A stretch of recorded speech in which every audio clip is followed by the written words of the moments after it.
để bong bóngកំពុងតែបានមើលឃើញនេះគឺជាប្រភេទក្រឡចល័តដែលគេយកទៅប្រើប្រាស់ជាមួយនឹងការដុតជាមួយនឹងប្រេងខ្មៅឬក៏ប្រេងម៉ាស៊ីនម៉ូតូចាស់ៗឬខ្លាញ់ចាស់ៗហើយរូបភាពដែលបងបានឃើញមានបែងចែកជាຂະຫນាតវាមានប្រភេទជាឈុតលក្ខណៈក្រឡចល័តនិងឈុតលក្ខណៈជាក្រានហើយស្រេចប្រភេទឈុតអស់ហ្នឹងគឺយើងមានទៅតាមប្រភេទຂະຫນាតនីមួយៗរបស់វាបែងចែកទៅតាមទំហំក្រឡនៅពេលដែលបងយកចង់យកទៅប្រើប្រាស់ជាមួយនឹងអាជីវកម្មគឺបងទាំងអស់គ្នាគួរតែសិក្សាស្វែងយល់អំពីវាឲ្យបានច្បាស់មុនពេលសម្រាប់ចិត្តទិញព្រោះរាល់ការប្រើប្រាស់នីមួយៗក្រឡភ្លើងនីមួយៗគឺវាតែងតែស៊ីប្រេងទៅតាមប្រភេទធំតូចជាក់ស្ដែងដូចក្រឡរបស់ខ្ញុំអញ្ចឹងគឺមានច្រើនຂະຫນាតច្រើនទំហំនៅក្នុងស្តុកគឺមានគ្រប់ຂະຫນាតទាំងអស់មិនថាប្រភេទជាចល័តមិនថាមិនប្រភេទជាក្រានហើយស្រេចហើយប្រភេទងាយស្រួលនិងប្រភេទធម្មតាគឺយើងបែងចែកដាច់ដោយសារខ្លះយើងអាចដកក្រឡ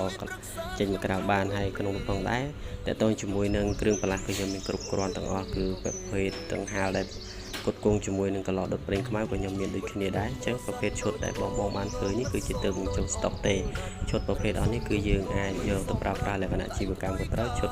លក្ខណៈគ្រួសារក៏មានអញ្ចឹងបងដែលត្រូវការឬក៏ចង់សួរព័ត៌មានបន្ថែមអាចឆាតមកសួរនាំបានឬក៏តាមដានវីដេអូនៅក្នុង page របស់ខ្ញុំតែងតែប្រាប់តម្លៃវិញនៅក្នុងនឹងឲ្យស្រេចអរគុណមកដែលបានទស្សនាវីដេអូ